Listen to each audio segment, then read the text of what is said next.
तो इस दौरान कैसे डायग्नोज करती हैं कि किस वक्त उसकी स्क्रीनिंग जो है किस वक्त होती है?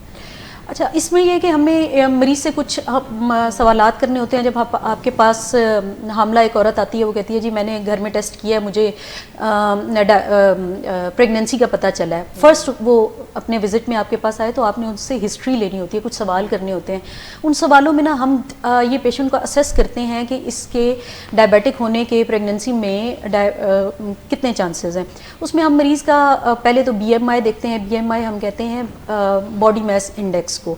उसमें पेशेंट का वेट और उसकी हाइट को जो है ना वो उसकी रेशो निकालते हैं, और उसमें अगर नॉर्मल जो है वो BMI आपका 25 तक होता है, और अगर 25 से ज़्यादा हो उसमें तो ओवरवेट की तरफ जाता है, लेकिन 30 से ज़्यादा अगर BMI हो और पेशेंट की फैमिली हिस्ट्री हो, उसके मदर फादर में से जो फर्स्ट डिग्री उसके रिलेटिव्स हैं, जो उसके बहन भाई हैं, उनमें से किसी को शुगर हो, या मरीज़ का जो है वो पहले से ही प्री डायबिटीज़ में हो, यानी कि उसकी इम्पेयर्ड शुगर हो, या फिर उसकी पिछली प्रेगनेंसी में उसको डायबिटीज़ हुई हो, जेस्टेशनल डायबिटीज़ पहले हुई हो, या फिर उसने कोई ज़्यादा वेट का बच्चा पैदा किया हो, 4.5 किलोग्राम या 9 पाउंड से ज़्यादा वज़न का बच्चा पैदा किया हो।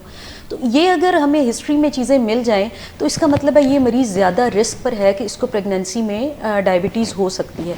तो इसमें हम इन पेशेंट का स्क्रीनिंग टेस्ट करते हैं, जिसे हम कहते हैं ओरल ग्लूकोज टॉलरेंस टेस्ट। उसमें हम क्या करते हैं कि मरीज़ को हम शुगर का 75 ग्राम हम ग्लूकोज हम मरीज़ को देते हैं, लेकिन उससे पहले हम पेशेंट का जो है ना ओवरनाइट 8 से 10 घंटे की फास्टिंग उसको रेकमेंड करते हैं, कम से कम 8 घंटे की। उसमें हम मरीज़ को सब कुछ खाने से हमने रोका होता है, लेकिन पानी पी सकता है।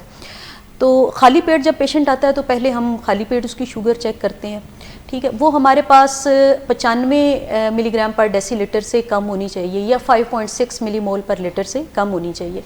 अगर उससे ज़्यादा आती है तो फिर वो जेस्टेशनल डायबिटीज़ उसको हो सकती है। ये तो फास्टिंग की रीडिंग है। लेकिन उसके बाद हम उनको ग्लूकोज सिरप पिलाते हैं 75 ग्राम, और उसके 2 आवर्स के बाद फिर हम एक और रीडिंग लेते हैं। तो वो 2 आवर्स के बाद वाली जो रीडिंग है वो अगर 7.8 मिलीमोल से ज़्यादा हो या 120 मिलीग्राम पर डेसीलीटर से ज़्यादा हो तो वो जेस्टेशनल डायबिटीज़ उसको डेवलप हो रही है। तो उसके बाद फिर हम उसकी मैनेजमेंट स्टार्ट करते हैं।